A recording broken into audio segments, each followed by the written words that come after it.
Hey everyone, welcome back to the 2015 National Home Education E-Conference. We're so excited for tonight because this presentation tonight is part of our teen track. And this is the first time that we've actually set aside specific presentations for the teenagers. So hopefully you guys are all out there watching with your parents and you'll be able to learn something tonight that's going to help you in your life. And the exciting thing about tonight also is that we have Thom and Tresta and Neil. They are sought after presenters. I really love their humor and the way that they work together and how wonderfully they work with teenagers and homeschoolers, because they are homeschoolers themselves. As a matter of fact, they have a kind of a funny story about that. How Thom was the one who said, "Hey Tresta, we're going to homeschool the kids," and Tresta thought he was absolutely insane. And so I'm sure they'll tell you a little bit about that, but we're so excited to have them because tonight we're going to learn something about being confident and your body language and how you portray yourself to other people, which I probably am totally blowing right now. So I'll be learning something tonight too, but I'm so excited about that. Before we turn the camera over to Thom and Tresta, I want to tell you how to communicate with them during this presentation. So if they ask you any questions and they need you to respond, or you have questions for them, below this video you'll see a chat box. So we want you to go ahead and type in your questions as we go, because you don't want to wait till the last minute. Sometimes there's an internet delay and it could be up to 2 minutes. And so we want to make sure that your questions get answered. And remember, your questions help someone else. So don't hesitate if you have questions. Go ahead and put them in. Even if you're not sure if you really want the answers to that, someone else might. So go ahead and type in your questions and then they'll get to those. So I'm going to go ahead and without any further delay, turn the camera over to you guys. There you are. Welcome, Thom and Tresta. Hi, everybody. Hi. I'm Thom and this is Tresta. Hi. And we're excited to be with you tonight. We have some fun things to do. So we want to notice the title of our conference is going to be Character Infusion. So we're going to be talking about how to infuse a different kind of character into your body and into your personality. And we're going to talk about how to get centered, on how to know balance in your life, but how to get centered and what that means. And that's where we'll start. Okay. Ready? Yep. Okay.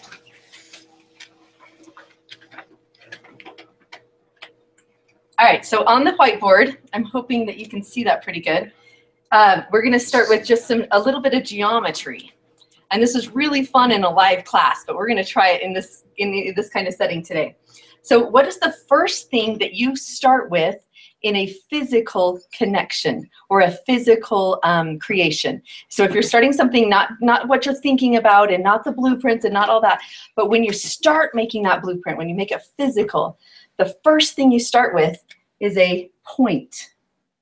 It's always the beginning. It's the place where you start. Okay, so that's the point.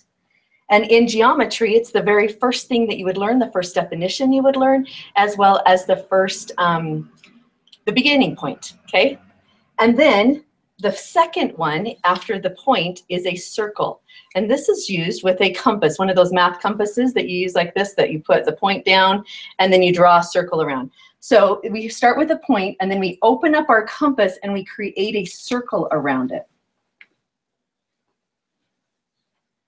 Hey, that's one of my better circles I've ever made. Woohoo! All right, so you make a circle. This is the center point and this is your circle. Now, how many points are on the circumference of the circle? There are an infinite number of circles. Infinite, okay? So a whole bunch. So pretend that there's a whole bunch of those circles. Now let's pretend that this is your goal, okay? This is where you want to get to. And this is you or everybody else. Like this is me down here and this is Thom over here and this is you over here in this dot. And the connecting dot between between the center point and the circumference is the line in which you're going to return back to your goal, okay? So if this is you and this is where you are right now, you want to return back to this goal, or you want to get to your goal, or get back there. So in order to do that, You don't lengthen the radius, right? If you lengthen the radius, then you're going to increase that circle, increase that distance. But if you were to shorten the radius and make it shorter, then it brings the circle smaller. So the law of the radius states that when your circle, I mean, the length of your radius is smaller, then your circle is small. If your radius is big, then your circle is big. So we're going to continue to go this direction until we become one with the point, with our goal, or one with the point. And so this is the kind of the thing that we're trying to do. We are out here and we're trying to return or to get to our goal.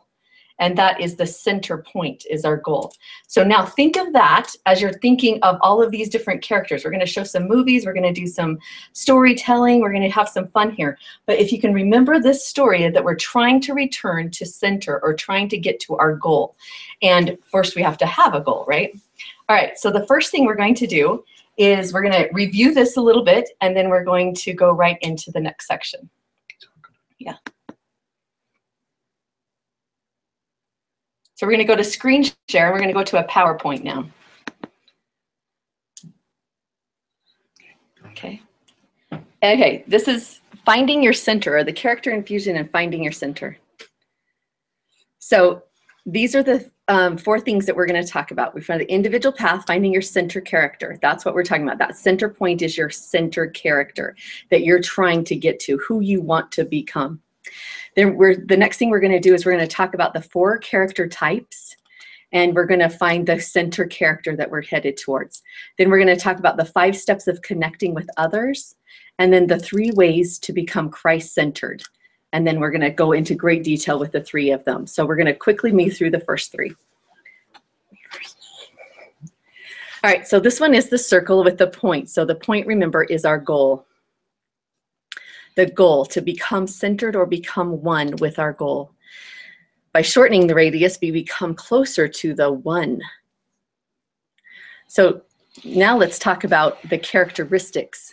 So think of it as this, at the center point is what you want to become, right? This is who you want to become. So those are core traits that you want to have in your life. The ones just outside of that is the effective traits that are getting you closer to that. And the ones more outside that circle, or the ones on the outer circle, are the less effective traits. The less effective are not going to get you as fast to that goal, to that center point, as you want it to do. In fact, they could start to move you further away. Yeah. So you want to have and put into your life the effective traits, We're your gonna show personal those to you effective right now. traits. Whoa, sorry. Okay. You want to start with the first one? So this is the first personality. Now, you may have had opportunities in the past to be able to see or learn about different personality characteristics. We're going to just quickly go through these 4 areas. And just to kind of give you an idea, this is just one way of looking at it. There are, as you can see on the side, there's different terms that are often used when talking about different personalities. Now, we're going to talk about a set that is divided into 4. Oh, fun, we have a helicopter overhead. Okay, so we have one that centers on 4. Now, you could also find some that work with 16 different personalities and 9 personalities. There's various different ways to do it, but we want to show you just a simple way to so that it's easier to connect with people and to connect with yourself as you're going on this road. And there's other places that you can go to get this. Like you can go to the color code and get the colors, or you can go to the internet and just look up the 4 personalities. So if you're not familiar with this, there's lots of places you can go to get to those. Or you can come back and review this. Oh, that's true. Okay, so let's start with the lion personality. So the lion personality, if you notice in the center, we're not showing you anything, but right past, just outside in that inner circle, you'll see effective traits. What kinds of those? An effective trait of a lion personality is going to be self-assured and fearless in confrontation. They take on challenges without any difficulty. Yeah. And then those who have those traits often also can get the complaint that they are argumentative. They're difficult because they don't listen to people very well, or they're just too strong and pushy. And so you'll notice these two different kinds, the effective and less effective traits. Okay, and also notice that they are fast-paced and results-focused. Those are the two types they are. Now the owl.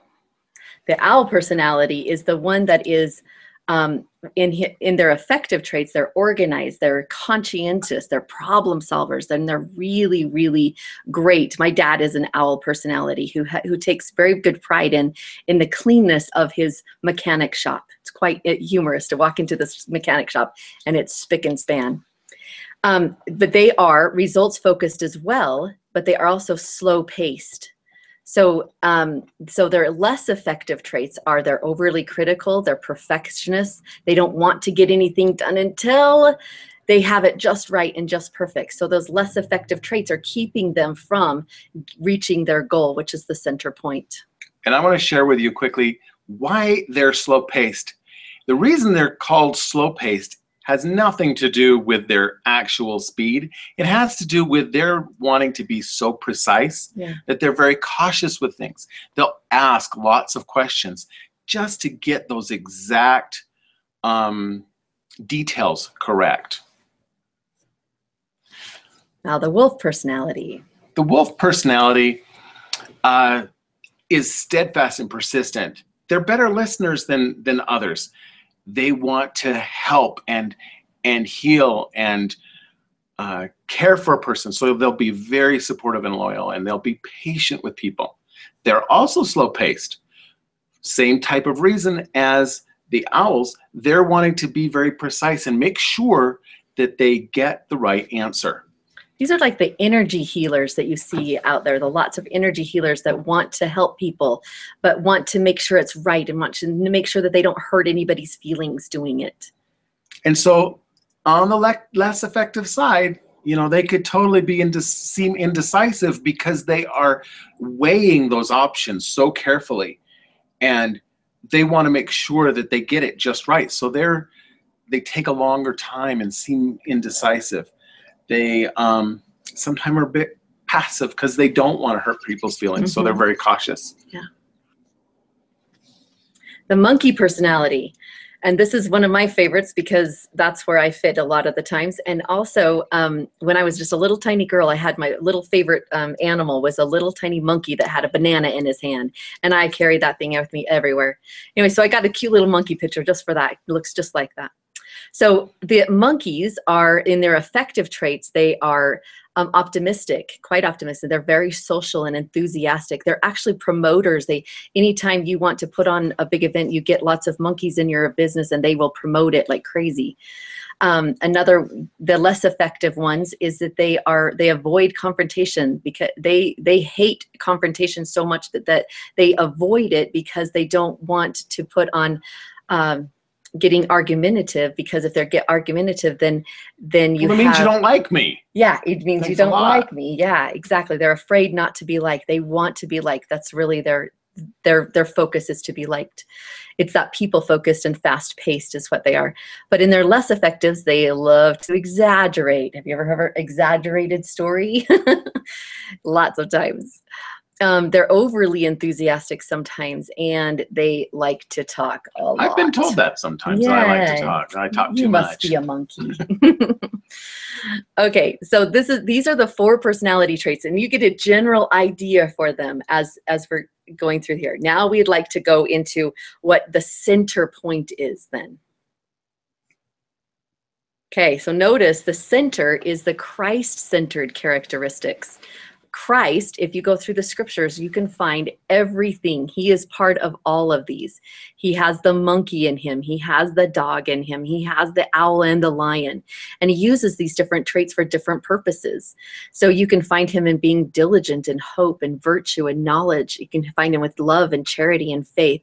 But you can also find him being laughter and humorous. You can find him playing with the kids and caring for them. You can also find him using the whip to make sure his point is given across.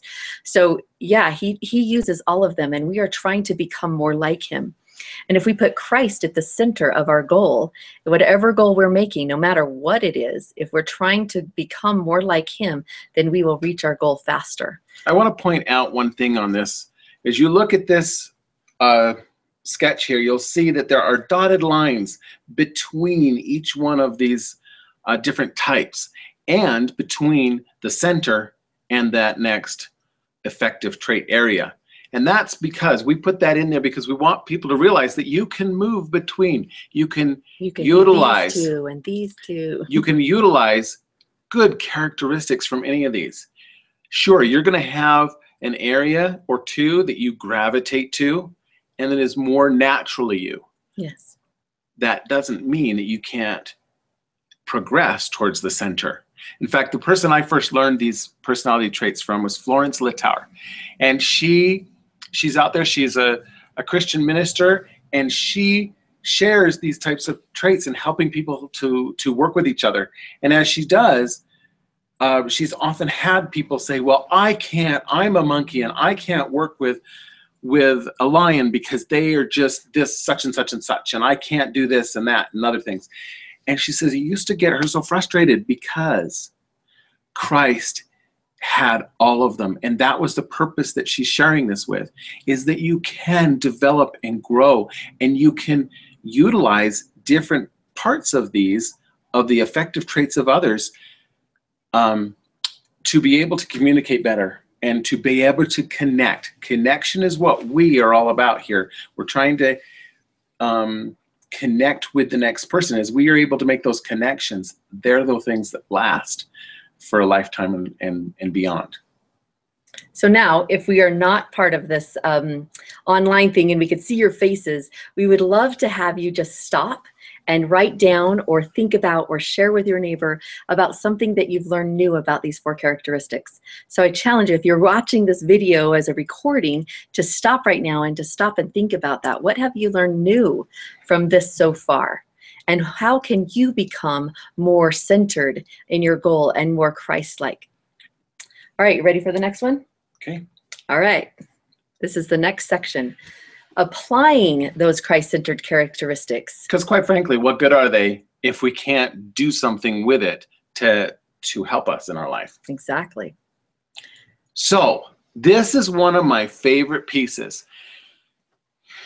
Have you ever had a situation where you really want to know what's going on with someone? They're just quiet, they won't talk to you, or they're mad and won't talk. Think about your parents. Sometimes your parents get mad and they don't talk to you. Or maybe it's a friend.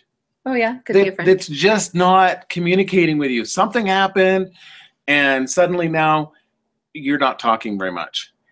And if you try to say, Tresta, what's the matter? Nothing. Get that kind of reaction, right? Or whatever. Or some kind of reaction that's just going to push away. You notice that when I say, what's wrong? It is not a yes or no question. It is normally what we think should be the right kind of question to ask, because it should elicit some other kind of response other than, but it doesn't always work. My 3 favorite words are right here on number 1. Tell me about. So, Tresta, tell me about preparing for tonight. Oh, it was pretty hectic. And it was fun too, because we got to play with the lights and we got to play with the board, and we got to do some prepping and combing our hair at the last second. Okay, so tell me about the prepping of the board. What's about that? Oh, the board, it was all like, had writing all over it and I couldn't erase it, and so I needed your help with it. Okay. Do you notice how when I first started that conversation, I just asked, tell me about, and then Tresta started to answer about it. It's really great if you have a younger sibling, or parents if you have younger kids, or if you're in a situation where you're with a bunch of little kids and they just drew you a picture. You don't have to pretend you know what the picture is. You just say, oh, that is cool. Tell me about. that. And then they start talking. Whereas if you say, wow, that's a cool dinosaur. That's not a dinosaur. It's a pirate. And it can go on and on. And they get offended. Yeah. So tell me about is just useful in so many places. So it gets them to ask, talk, and not just have yes and no questions. The next step are signposts. What are those, Tresta?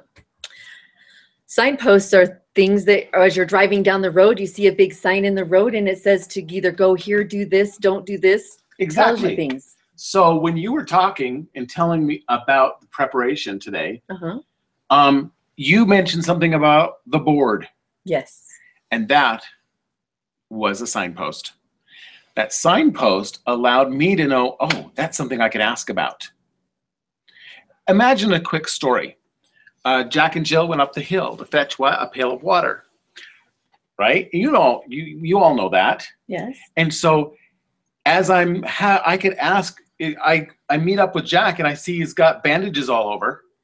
And I could say, Jack, what's wrong? And he's going to go, oh, nothing, I fell over.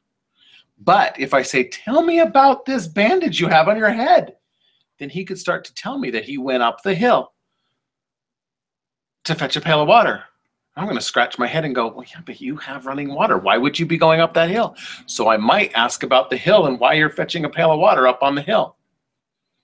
And as he's telling about it, tells about Jill going with him. I could ask about Jill. These are anything that I could ask more about is a signpost. I want you also, though, to notice nonverbal language, their tone, their body language. For example, maybe and this is kind of a little trickier to do without you seeing me, but just think about this. As Jack is talking about it, he might emphasize or give a little grin when he talks about Jill. Oh. That might be something worth checking into and asking him. So tell me about Jill. Because what's your relationship with Jill like, huh? I think we want to go with tell me about. Oh, yeah. That could get a little scary. Anyway, go with those nonverbal language and the tone. Notice the times when they're more interested, more things that they're more excited to tell you about by that tone in their voice, or the twinkle in their eye, or the smile, or the frown. And just notice those for finding better signposts. The next one are brief inserts. As I'm getting Tresta to talk to me, and she's talking and she's telling me different signposts, she's telling me about different things. I don't know how many times I have sat there quietly, innocently listening, and she goes, "You're not listening to me." Why? It's because you don't acknowledge that I'm talking to you. I see. I get it. Okay. Right there. Those, oh, I see. Wow. It's looking me in the eyes. That's helpful a lot too.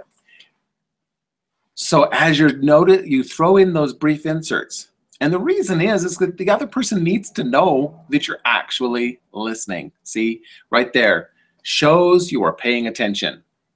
It also lets you hear more signposts because it kind of keeps you distracted and keeps you focused rather than distracted by that phone or that iPad that's on your side or the TV that's going.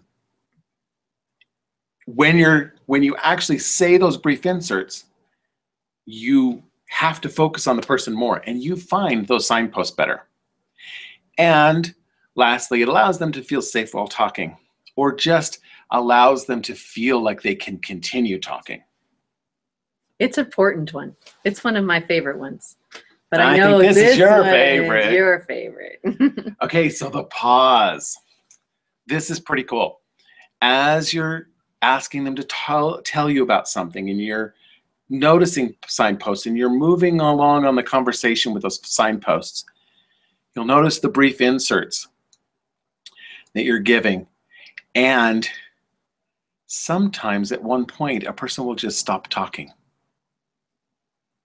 Now, my first inclination is, oh, let me tell you about what happened here that just reminded me. And I go off on my own story. No. Notice, number 4 is the pause. You just stop. Pause. Don't do anything. Just listen. And look at them. And it gets kind of awkward. Wait for it to get awkward. Because when it gets to that point, they'll start talking again. And when that person starts talking again, they are going to tell you about something you didn't even know to ask. Yeah, it's pretty cool. They start telling their inner thoughts and their inner feelings more than you would even know to ask. And they say, well, I liked math class, but did you, man, in art class we did da da da da da, and you wouldn't even thought to ask about art class. So I have a story about that. Can I share that? Sure. So just this last week, I got really mad at my sister. I mean, really mad at my sister. And I didn't know who to call or who to complain to, except for I called my mom. Now you must know that I don't call my mom very often. We probably talk maybe only once a month. But I called her and I said, Mom, I am just so hurt. What she chose to do was hurt me really bad. And I don't know why I'm hurt so bad, because it doesn't seem like such a big deal, but it really hurts me. But before I got to that point, I was just talking to her about everyday stuff and telling her about, yeah, my kids did this, and yeah, we did this, and where are you going to pick up my daughter, and all these kinds of things. And then it just was, I paused. I caused the pause because I wanted to notice if my mom was really listening to me. And because I made that pause, she goes, Tresta, what's wrong? And I went, oh, she is listening to me. And then I was able to pour out my heart to her and for her to help me through some sadness that was caused by my sister. So what you're saying is that the pause helped you feel, just like the brief inserts, it helped you feel safe. Yeah, and listened to. And listened to. Yeah, it was really good. So you could try that with your parents too. Now, as we're going through this whole part, you notice that right underneath it says the pause. It says discover their style. Discovering their style is what you're going to notice as you're listening to those signposts. You're going to hear the words they use. You're going to notice them getting excited or not getting excited. You're going to notice them being, oh, maybe they're pessimistic, or maybe they're just angry and just pointing out these different things. But when you see that, you can look and say, hey, that Let me go back to is a trait. We're going to quickly flip back here to where you can see some effective traits right here. So you will notice as they're talking, different words they use or a way of being. Maybe they're really self-confident in what they're talking about. But on the other hand, they could be really being blunt about some things. And that would indicate, that would indicate up there on the left top corner of the lion. Or maybe you can notice as they're telling you every bit of detail that they're thinking through everything very, very critically. Oh, wait, there it is on the owl, a critical thinker. When you see those, you point them out. You don't say, oh, wow, I see you're a lion. No. What you do is as you're seeing them, you go, wow, I know, I can see, Tresta, you are really thinking this one through. Now, what did I do when I said that? If she's an owl and I just said that she's thinking it through really well and use it as a positive, what's that going to do for her? Obviously, it's going to boost her up and make her feel better about things. That is where you connect. It's when you're able to recognize those characteristics, recognize who they really are. Now, obviously, you're not going to say, wow, Tresta, I can see you're really angry. Yeah, that's not going to help me. That would be being a bit blunt. That would be less effective trait. Yes. So you want to use positive trait. Yeah, but you want to notice something that's effective in them. Now, I did have this question asked me once. Well, what if I can't hear anything positive in this conversation? what I told that person was, that's fine. If all you're hearing is negative and all you're hearing is these less effective traits, you can still recognize where they fit on that wheel. You can see what characteristics they're pulling out. And though they're negative, you can now find some of those positives. So maybe the person's just being really pessimistic and just whining and complaining about something.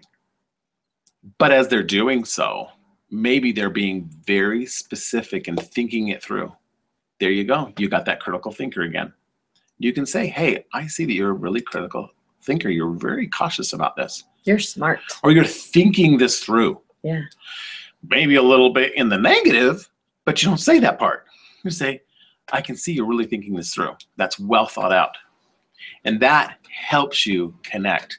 That's that golden link that just connects you. Now, you're going to want to summarize. So the summary is not saying, okay, what I hear you saying is ... and you repeat everything that they said. No, the summary is just like, oh, yeah. Oh, I felt that way before too. But you don't go in your own story. No, you never go back to your story. That's really important about connecting with people and about becoming Christ-centered characteristic of yourself, is that you're going to truly listen to them until they feel understood, right? So if, say, Tom is talking about his day at work and he's been, he just told me this huge story that happened with his boss, and his boss fell down the stairs or something like, and I would say, oh yeah, man, that would seem so embarrassing to fall down the stairs if he told us the embarrassing part. And he goes, yeah, exactly. My boss did feel embarrassed as he fell down those stairs in front of those 500 people. So then he said, yeah, I feel understood. And then I'm understanding his story. And then you ask them, you keep asking questions until you lead them until they find their own answers. This is really, really important, is that you can't just say, if Tom comes to me with a problem and he's saying, do you have a problem currently? I'm tired. You're tired. I worked really hard. My feet hurt. Okay. So then you ask questions like, so how can you help your feet? Can rub them. You can rub them. You could rub them. Oh, I could rub them. Okay. So see how he came to his own answer. So now I could get him to ask me to give him a foot massage tonight. And I bet he would have loved that, wouldn't you? Pretty nice. Yeah. All right. So up in this corner here, in this little text box thing here, I wrote down some things that are really important for us to know. When you listen, they feel understood. When they feel understood, they trust you.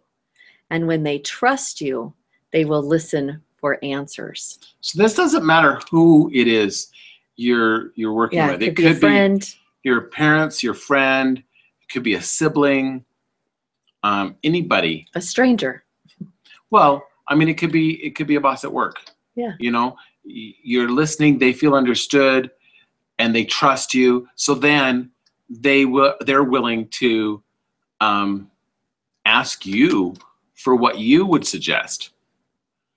I had one of my first bosses. She used to have a lot of time where she needed to just vent and talk some things through. And I would listen. And it was very similar to this in my listening. And she felt understood and she trusted me. So when she trusted me, she knew she could ask me to do other things, even though it had nothing to do with her, the things she was talking about. She was having challenges that I definitely couldn't have helped her with. She was an administrator, and I was a teenager. Helping to fix up the place. But when she trusted me, she could let me then do my job better. So it can be in any kind of situation. Yeah. So it's really important to learn to listen and to help them to feel understood. All right, so here we are. Now we are, where do we go from here? So this last one is the 3 ways to have a Christ-centered characteristic. Now, there are many other ways to gain that center point, to gain that goal that we're looking for. But these are the three that we've chosen for tonight. Now, the first one is we are both. We are both physical and spiritual beings. And the second one is we're to question everything. And the third is that we're going to look deeper. Now, we're going to show you a tiny little video clip on We Are Both. This is from a movie. Are you getting there now? You're on. Oh, okay. We're so back. this is about a movie, and the movie is called well, it's a TV show. It's about it's called Once Upon a Time, and it's a place where these people have gone from the fairy tale land into our land, and in our land they don't know who they are. Now, recently, some events have happened where they realize that they are these characters from the fairy tales, and they are the character in their earth life.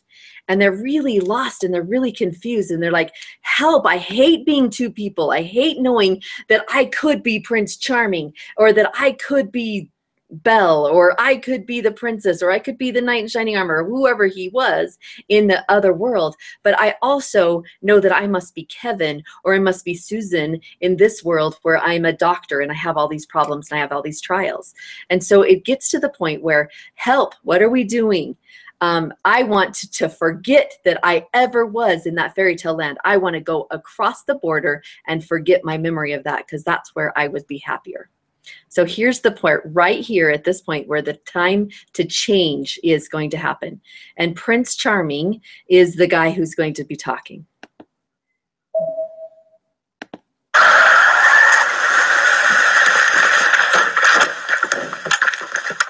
out of the way! We have a right to go! Listen to me! Listen!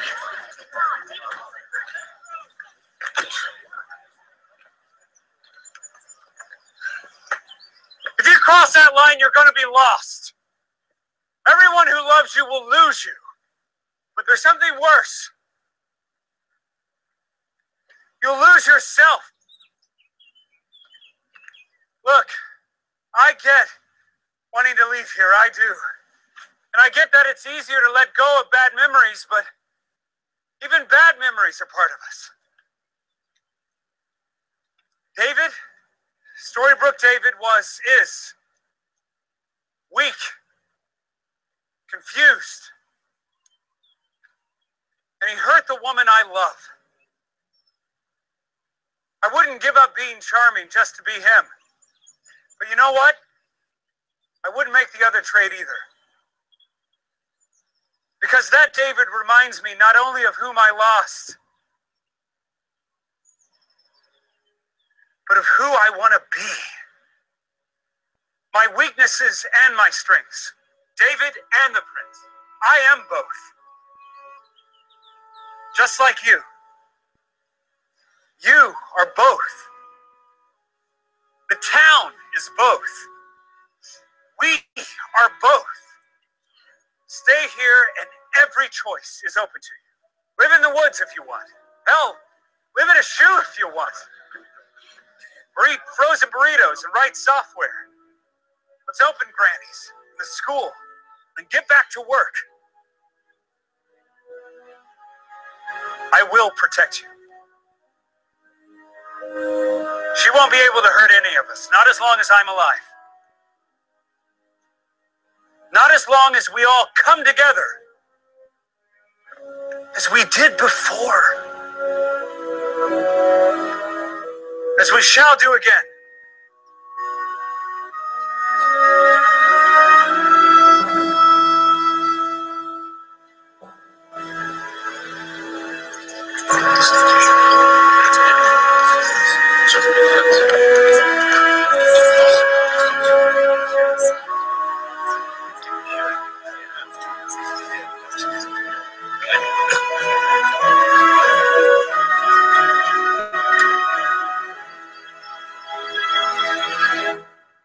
Okay, so he's talking about being okay with who you are. And we know that we are not just physical beings, but we are spiritual beings too. And because we're both of those, we want to remember that. The spiritual being is who we want to become. And we need to accept that and love that and say, hey, I can remember who I was and who I want to be, and to work towards that. But also to accept our physical bodies, to accept our physical challenges, and to accept what we are, who we are right now, so that it helps us along that path to becoming a more spiritual person. It's really important for us all to know that we are both, and to love both of us, both of our physical bodies and our spiritual bodies. Okay. Let's go on to the second one. The second one is the monkeys. Yeah. Do you want to tell the story? Okay. Do you want me to tell the story? Tell. All right.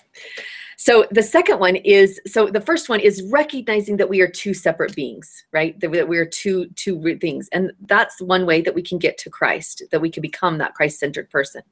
And the second one is to question everything. So I'm going to tell you a story. It's a pretty cool story. It's one of my favorites that I heard a long time ago. And it's about 5 monkeys that are put into a cage. It's actually, I looked it up on the internet today. It's called the 5 monkey syndrome. So if you want to look it up too, you can find that there. Anyway, so the 5 monkey syndrome, they're putting in a box, and they put these 5 monkeys in a cage, and they have a rope in the center of the cage.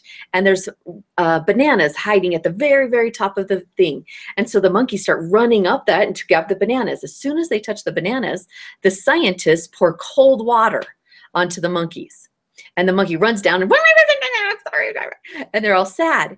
And so then the next time, the next monkey will run up the rope and grab the bananas, and just as he's touching the bananas, what does he do? He gets poured bright water on. The scientists pour water on him, and he runs back down off the thing and didn't get the bananas, and he's sad, and everybody's crying and things. And the third monkey does the same thing until all 5 monkeys have at least attempted it once and trying to get to those bananas.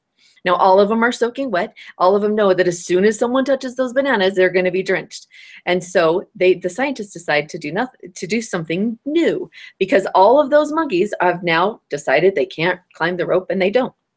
And so they decide to take one monkey out and put a new monkey that doesn't know in.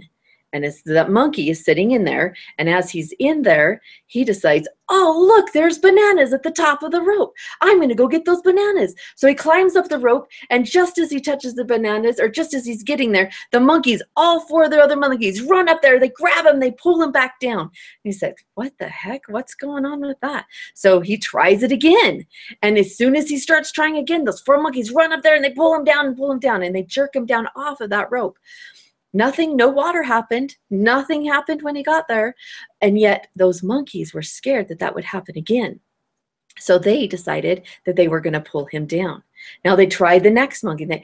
The scientist said, hey, well, if all 5 of them again have decided not to climb that rope, let's change the next monkey. So they switched out the next monkey, and sure enough, the second monkey would jump up on that rope, climbed up there, and then all the other 4 monkeys pulled him back down so that he couldn't get it. He couldn't get to the things. And pretty soon, all of them were changed out. All 5 of them were changed out, and all of them did not go up the rope to get the bananas. Now, none of them knew why. Not one of them. They were all 5 new, brand new monkeys, and not any of them knew why.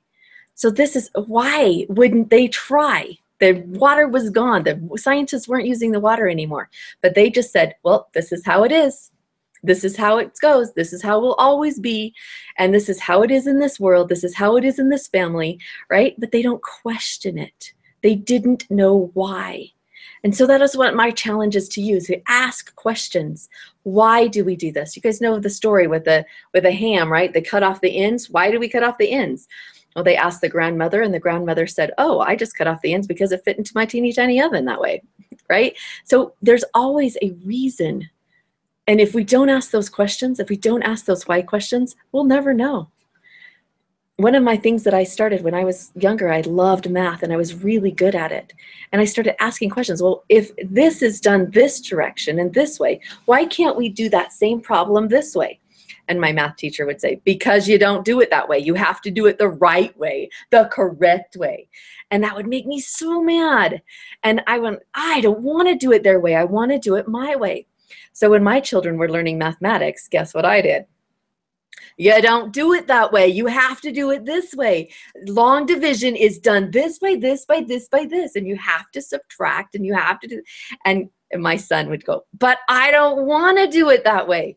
And I would get mad. No, it has to be done this way. Until one day I decided, well, I'll let my son do it. And he did it a totally different way and got the same exact answer at a much faster pace. And I realized then, I'm like, oh, I remember when I was that age, I questioned the teacher and I wasn't allowed to change. So I want to be different. I want to have my children be able to ask the questions that they want to do and to be able to do it and question and do it different. Let them do it their way. They might be more successful. It might be longer. In some cases, it's a lot longer, but who cares? They want to do it that way. So so what's the purpose of questioning things? What's the real reason behind questioning everything? The real reason behind questioning everything is really to know why. It's the why question. And the why is what it's all about. Your kids ask why all the time, but it's when they, these are teenagers. Okay, when you're children, as children, we ask questions of the why all the time. In fact, it's like all the time. Like my little kids constantly are asking the why question. But if I were to continue and saying, all right, that's enough, stop, stop, stop, like my parents did to me and like my teachers did to me, then we stop asking those questions. We stop asking those why questions. Now, what's really cool is that I learned about my professor. I was with my professor and he said, you know what? We have, I come in and I get those teenagers coming in from high school after they graduate. They come into here and it takes me 4 months. 4 months. I'm not kidding. 4 months to train them to how to ask questions again because it's been dumbed out of them. I thought that it was really, really sad that we stop asking ourselves questions. We stop asking the questions to everybody. And because of that, we don't know how to ask questions anymore. So I teach the scouts, and they are 8-year-old boys, and I decided to go on a nature walk with them and teach them about observing and looking and thinking because they're so much fun at that age. And I was so disappointed. Like they didn't know how to look. They didn't know how to ask questions. And I'm like, oh my gosh, you guys are only 8.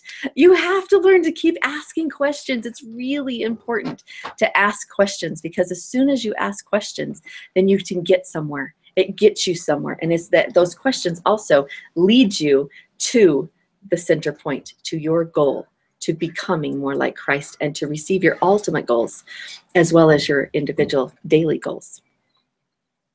Okay, we have another video clip. Yes, we do. Okay, so in this video clip. This is step 3.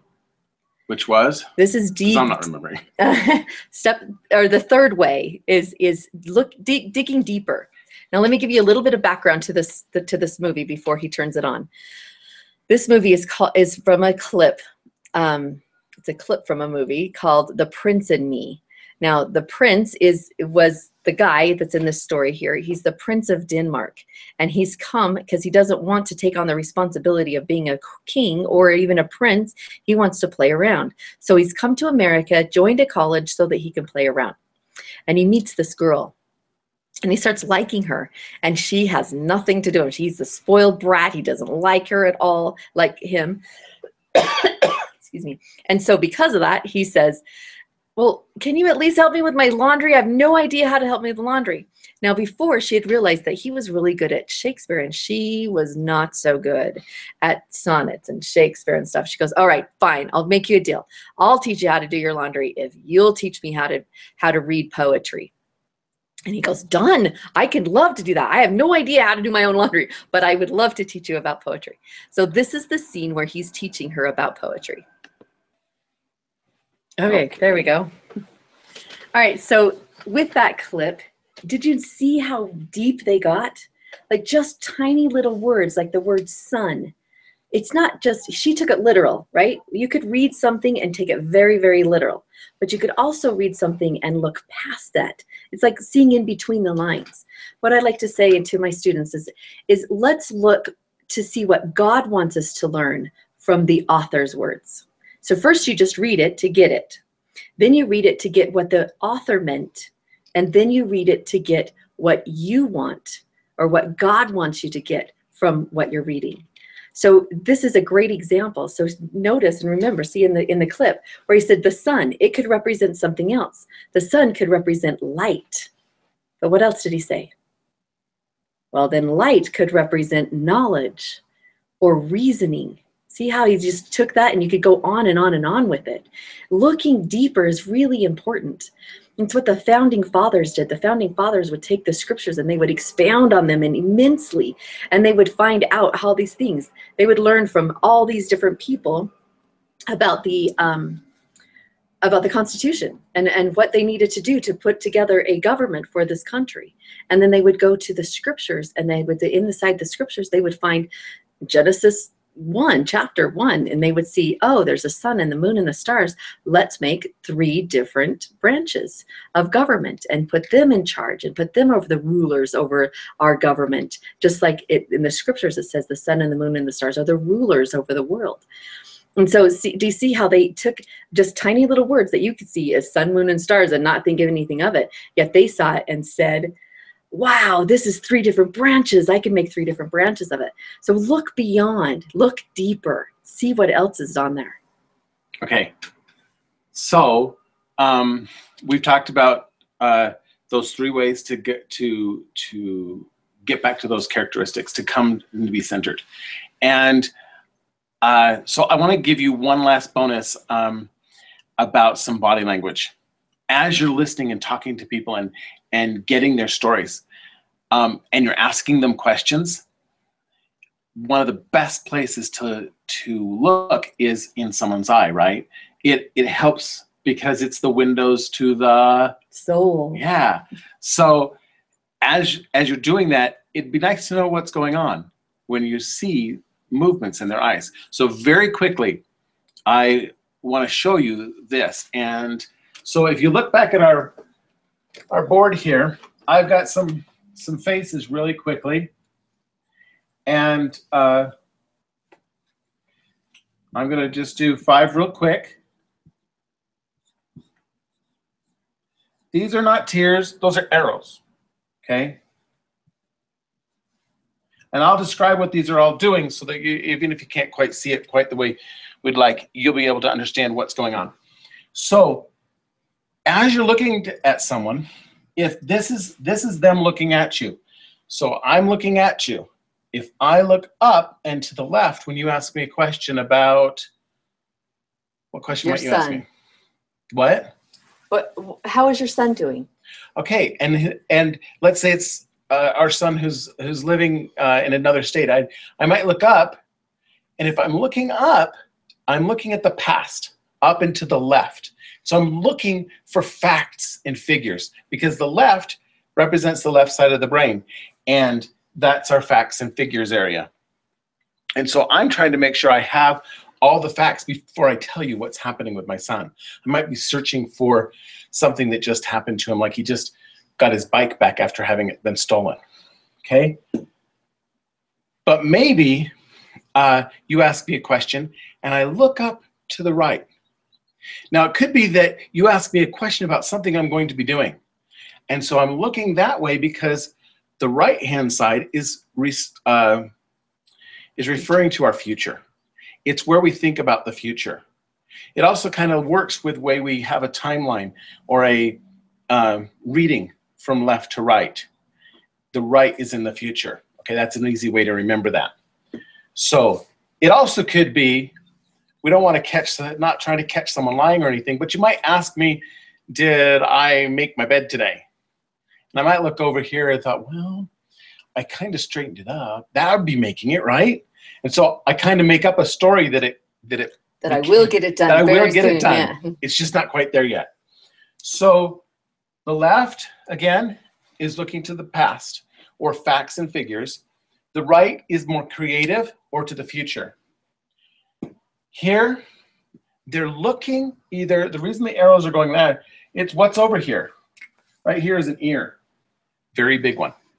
Okay, so they're looking towards their ears because they've heard something recently, or in the past, or they thinking. If they're looking to the right, ear, they might be thinking about what they think someone would tell them as a response. So maybe you ask me what my favorite song is, and I remember being told how my mom liked a particular song, and I look there. It might be I'm actually listening to what her favorite song was first before I give you my real answer. Okay. Sometimes they're looking for something that someone has told them or they think the person would say. This one, again, it's not tears and crying like a emoticon would say, but it's looking down.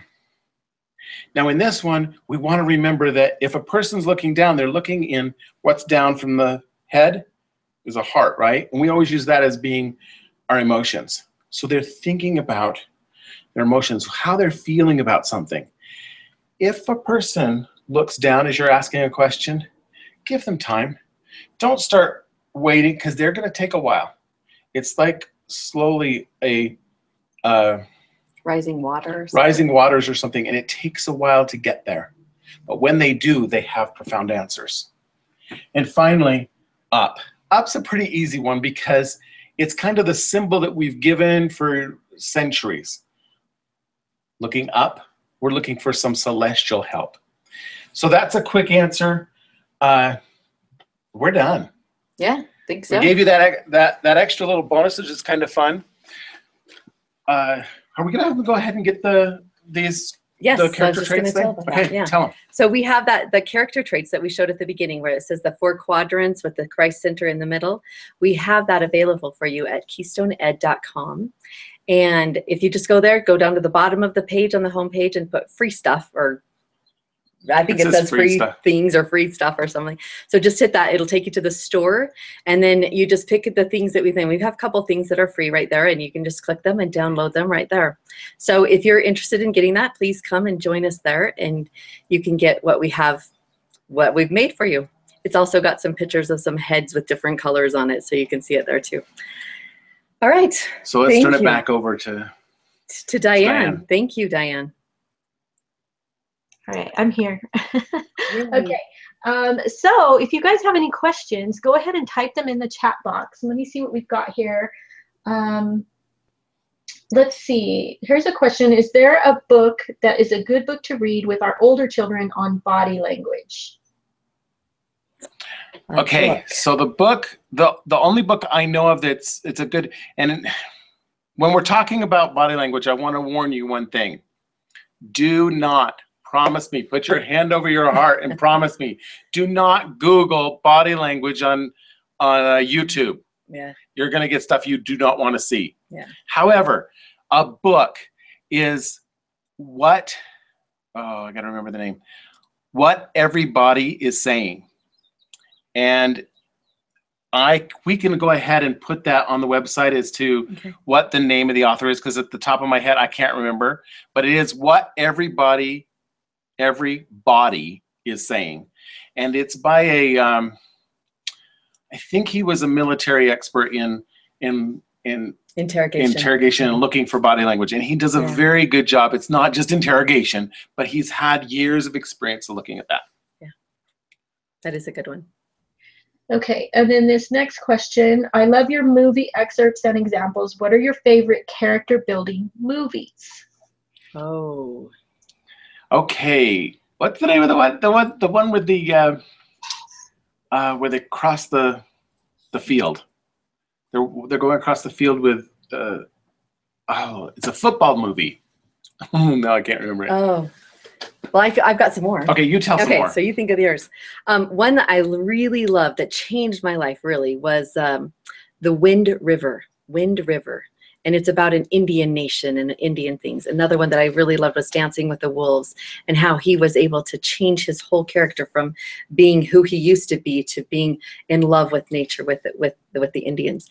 And another one that is really good that we use a lot in teaching the teenagers is Rocky, I think it's the second one, where he's talking to his son, and he's using that video clip where he's talking to his son, and he gets really, really animated, and he says, look, this is who you are. You can change. You can be this person. It's not my fault that you are who you are. And it's just a really dramatic scene there.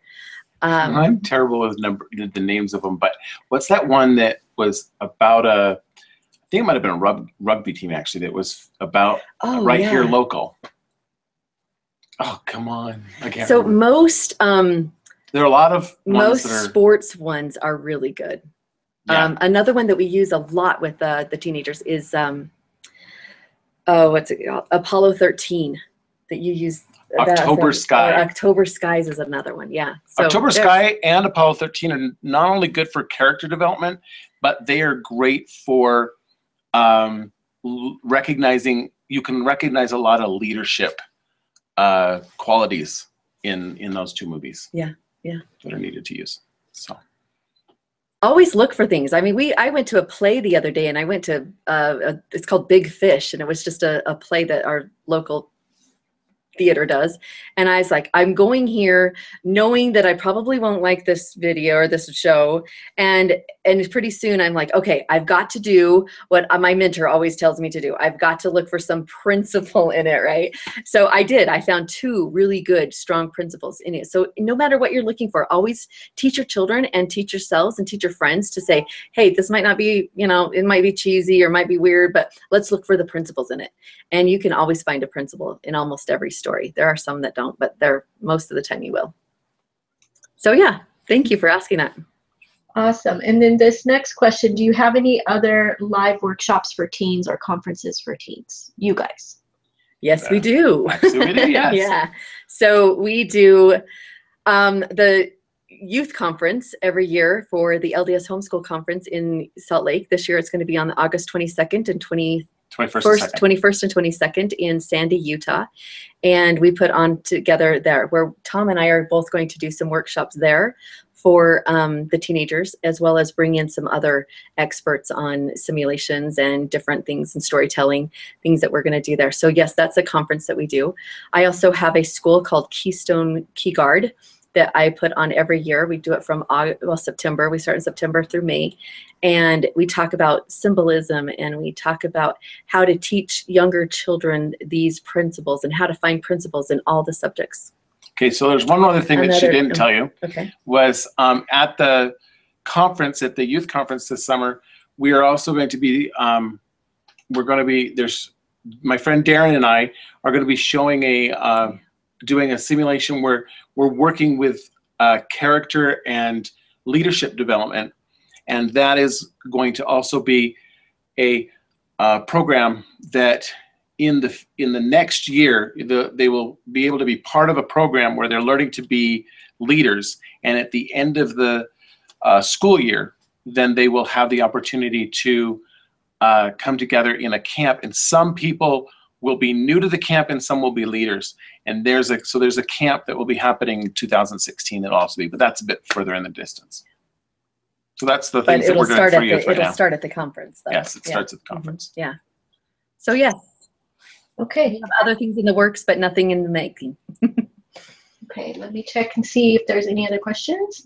I don't have any other questions, but I just appreciate you guys sharing tonight. This was a really fun presentation. We learned a lot of neat things. I'm not going to show you my body language. Now you're scared of him, huh? Yes. Now I have some things to work on. What? We didn't describe it. I tend to look to the left, and I don't know why I don't look to the right, but I tend to look to the left. So I have to work on that. Well, no, that's where your mind is. That's where I got to go get those facts from me. So yes. That's yes. All right. Okay, so we'll go ahead and we'll close this broadcast. Thank you guys so much. Thank everybody for attending, and everybody have a great night. Thank you.